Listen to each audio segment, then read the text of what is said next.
মাছৰ বিলাহী দি চৰচৰি। এয়া লৈছোঁ মই শিঙৰা মাছ কেইটামান আৰু বৰলীয়া মাছ। বিলাহী লৈছোঁ, ডাঙৰ চাইজৰ দুটা সৰু সৰুকৈ কাটি লৈছোঁ।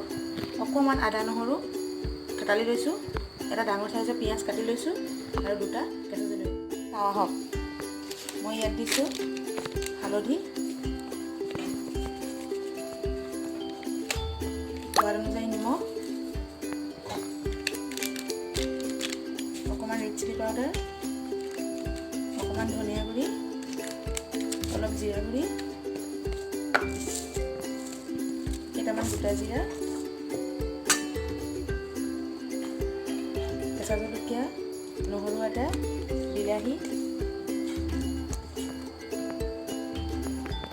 পিঁয়াজখিনি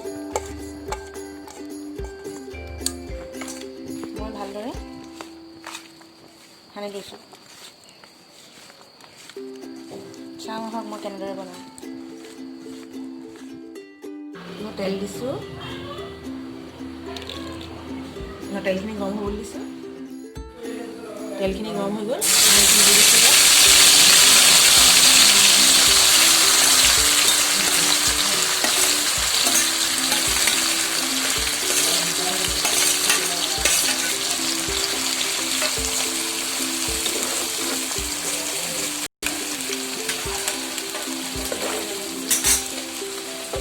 মই এনেদৰে অলপ দেৰিৰ কাৰণে ঢাকি দিম।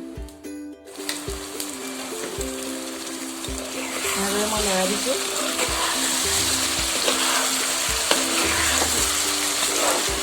লাহে লাহে লৰাব, নহ'লে মাছখিনি ভাঙি যাব।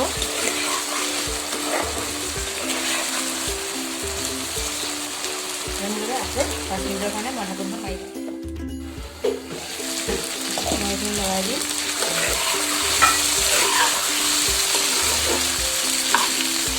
এতিয়া মই লাষ্টত দিম মান ধনিয়া,